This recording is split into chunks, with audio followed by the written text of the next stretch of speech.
역대급 최악의 졸전 경기력을 펼친 홍명보호입니다. 홍명보호 출범 이후 가장 최악의 경기로 꼽히는데요. 지난 홈에서의 팔레스타인전과 더불어 오만전이 꼽히고 있습니다. 오만전이 더 못했다고 개인적으로 생각이 드는데요. 국내 축구 전문가들과 축구 팬들도 분노가 하늘을 찌르고 있습니다. 계속해서 기회를 만들다가 운이 없었다가 아니라 그냥 최악이었다. 경기력 자체가 역대급 졸전이었다고 생각한다. 홍명보가 뭐 그렇지 혹시나 했는데 역시나였다. 홍명보 사퇴해라, 홍명보 경질시켜라 등의 반응을 보이고 있습니다.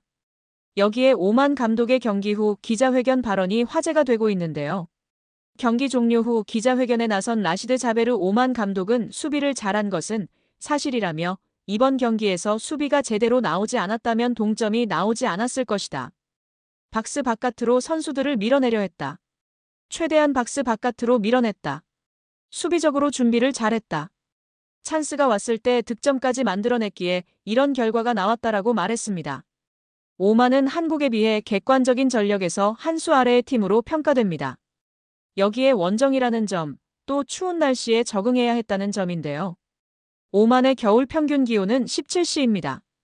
또한 여기에 라마단 기간이 겹쳤다는 점은 어려움으로 작용했습니다. 경기에 앞선 지난 19일에 자베르 오만 감독은 조별리그에서 살아남겠다라고 외치며 아주 추운 한국 날씨다. 그러나 적응해야만 한다. 라마단은 우리의 문화다. 축구에 맞춰 적응해야 한다. 물론 어렵다. 원정 경기에서는 음식을 먹는 시간도 다르고 13시간 이상 이동해 온 환경이라며 어려움을 이야기하기도 했습니다. 13시간 비행에 라마단 기간에 객관적 전력차가 매우 큰 이러한 상황 속 역대급 졸전을 펼친 홍명보는 당장 경질되어도 이상하지 않은 상황입니다. 그런데 협회는 왜 경질을 안 할까요? 결국 홍명보 감독은 10년 만에 대표팀에 돌아옴과 동시에 외국인 지도자 버금가는 대우도 받습니다. 이임생 이사는 연봉 등 세부 계약 조건에 대해서는 밝힐 수 없지만 이제 한국 지도자들도 외국인 감독 못지않게 대우를 받아야 한다는 생각이라면서 외국인 지도자에 뒤지지 않는 계약을 체결했다고 전했습니다. 홍명보 감독은 지난해 울산과 프로스포츠 최고 연봉인 10억 원의 3년 재계약을 맺은 것으로 알려졌는데 대표팀을 맡으면서 더 많은 연봉을 수령할 것으로 보입니다. 직전 클린스만 감독의 연봉은 약 30억 원, 벤투 감독은 약 19억 5천만 원의 연봉을 받았기 때문에 최소 20억 원이고 최대는 30억 원 수준으로 예상받고 있습니다. 따라서 홍명보의 연봉은 최소 20억에서 최대 30억 원 수준이라는 것인데요. 월드컵 이후 아시안컵까지 계약을 장기간 맺었습니다. 다만 월드컵 종료 후 중간평가를 갖기로 되어 있으나 경질한다 한들 남은 계약 기간 보존 금액하면 최소 30억 원이겠고 홍명보뿐 아니라 외국인 코치 2명도 생각하면 60억 원 이상이 나가겠네요. 정말 최악인 것 같습니다. 경질 없이 가도 홍명보 30억 원의 외국인 코치들까지 하면 연 60억 원 이상씩 나가는데 대체 왜 캐나다를 이끌고 코파 4강까지 간 제시마치를 안 잡았고 바로 프리미어리그 승격을 코앞에서 놓친 바그너 그리스로 유로를 아쉽게 못 나간 포엣을 버리고 홍명보인지 당최 이해가 가질 않습니다. 정말 최악입니다. 축협. 반드시 책임을 져야 할 것입니다. 지금 당장 말입니다. 여기에 과거의 발언 덕분에 홍 감독을 향한 배신감이 너무나 큰데요. 홍 감독은 대표팀의 새 감독 하마평에 오르자 꾸준히 불편하다라는 기색을 내비쳤던 바가 있습니다. 이러한 발언은 울산 팬들을 안심시키기에 충분했습니다. 여기에 더해 작년 1월 과거 울산에서 활약했던 아마노준을 향한 저격 발언이 재조명되고 있습니다. 일본 국적의 미드필더인 아마노는 2022년도 시즌 울산에서 임대선수 신분으로 활약했습니다. 이어서 그 다음 시즌 울산 잔류 여부를 두고 주목받는 사이 그는 홀연히 울산의 우승 경쟁팀인 전북현대로 임대를 떠났습니다. 이에 홍 감독은 분노했습니다. 홍 감독은 아마노가 울산 잔류를 약속했지만 어겼다라며 강도 높은 비판을 했습니다.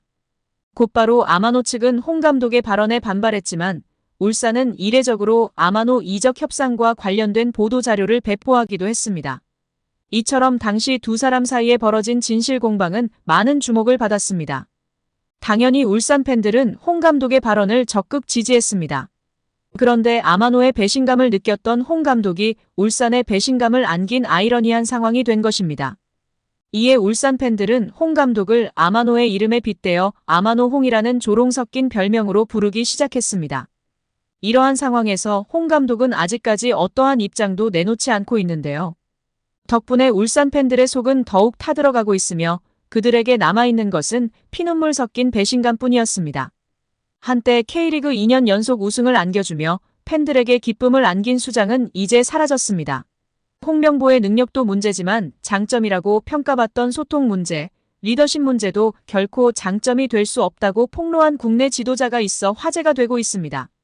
축구 팬들이나 전문가들뿐 아니라 선수들조차도 홍명보 감독 선임에 대해 불만이 높을 것입니다. 박주호 위원이 이야기했던 것처럼 선수들은 훈련 세션 한두 번만 해도 그 감독의 수준을 파악할 수 있다고 합니다. 무리뉴, 엘리케 등 수준 높은 감독 밑에서 훈련받았던 해외파 선수들이 국내 감독의 훈련 세션으로 성에 차지 않을 것이 분명합니다. 선수들이 이전에 벤투사단을 높이 평가했던 이유도 강한 신념의 철학과 훈련 세션 등에서 인정을 했다고 하지요. 전술과 기술적 능력도 떨어지는 홍명보 감독에게 30억 원 가까이 연봉을 지급하는 멍청한 협회에게 열불이 나서 쓰러지기 일보 직전입니다. 최근 유로 우승 스페인 감독 연봉이 세후 9억 원이라고 합니다. 스페인 감독이 9억 원이면 물론 낮은 편에 속하지만 이런 사례처럼 훌륭하고 얼마든지 좋은 감독을 데려올 수 있기 때문에 유로 끝나고 코파 끝나고 더 알아볼 수 있었는데 그냥 의지가 없었던 것입니다. 홍명보의 능력도 문제지만 장점이라고 평가받던 소통 문제, 리더십 문제도 결코 장점이 될 수 없다고 폭로한 국내 지도자가 있어 화제가 되고 있습니다. 위르겐 클린스만 전 감독이 경질된 후 임시 사령탑 체제로 돌아가던 시기에 축구대표팀 스태프로 합류한 한 지도자 A씨는 유럽파가 감독에게 가장 원하는 요소로 소통을 꼽았습니다. A씨는 나도 국내 지도자로 선수들이 해외 감독을 원하는 분위기에 반감이 컸다면서 하지만 내부에 들어가 직접 부딪혀보니 이유가 있더라. 마냥 편하고 싶어서 외국인을 원하는 게 아니었다고 소회를 밝혔습니다. 그러면서 그 친구들 나름대로 합리적인 요구를 하면서 감독이 들어주는 소통 구조를 원하더라. 내용을 들어보면 결코 비합리적이거나 무리한 요구가 아니다. 충분히 할 만한 얘기를 하더라. 아무래도 선수들은 국내 감독의 경우 그런 식의 소통이 어렵다고 생각하는 게 아닌가 싶다고 말했습니다. 축구대표팀은 유럽파 전성시대에 접어들었습니다. 캡틴 손흥민을 필두로 이강인, 김민재, 황희찬, 이재성 등 빅리그에서 활약하는 선수가 팀의 중심으로 자리 잡은 지 오래입니다. 이들은 선진적인 훈련과 전술, 유럽식 소통 방식에 익숙한 선수들입니다. 대놓고 말은 못해도 외국인 지도자를 선호하는 것도 이 때문입니다. 수직적인 스타일의 한국 감독과 보이지 않는 벽이 존재할 수밖에 없습니다. 한국 지도자는 여전히 상명하복식 지도에 익숙한 게 사실입니다.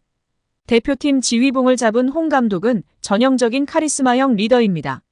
현역 시절의 아우라와 지도자로 성과, 선수단을 장악하는 리더십이 장점으로 꼽힙니다. 홍 감독의 이게 팀이야 한마디에 선수들이 긴장하고 집중력을 끌어올리는 장면이 그의 스타일을 대변합니다. 이제는 시대가 달라졌습니다. 마냥 카리스마로 선수를 휘어잡는 시대가 아닙니다. 유럽파가 다수인 대표팀에서는 더 그렇습니다.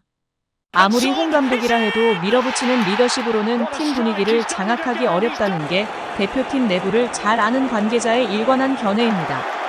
말도 안 되는 하지도 못하는 해명하지 마시고 속히 사퇴하시기 바랍니다.